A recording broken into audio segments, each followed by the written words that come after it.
આજરોજ ચાણસ્મા તાલુકાના ભાટસર મુકામે દેશના ગૌરવ અને વિશ્વમાં ભારતનું નામ ઉજ્જવળ બનાવનાર વડાપ્રધાન નરેન્દ્રભાઈ મોદીના 75મા જન્મદિવસ નિમિત્તે મહાદેવ મંદિર ખાતે ભક્તિભાવપૂર્વક જળાભિષેક તથા મોદીજીને દીર્ઘ આયુષ્ય, સારું સ્વાસ્થ્ય અને સતત ઉર્જા મળી રહે તેવી હૃદયથી પ્રાર્થના કરી તેમજ 75 વર્ષ નિમિત્તે 75 આંબાના વૃક્ષારોપણ કરવામાં આવ્યું હતું।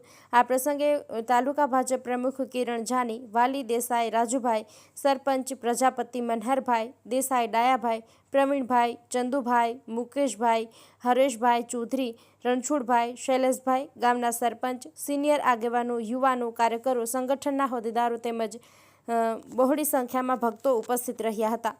News of Patan.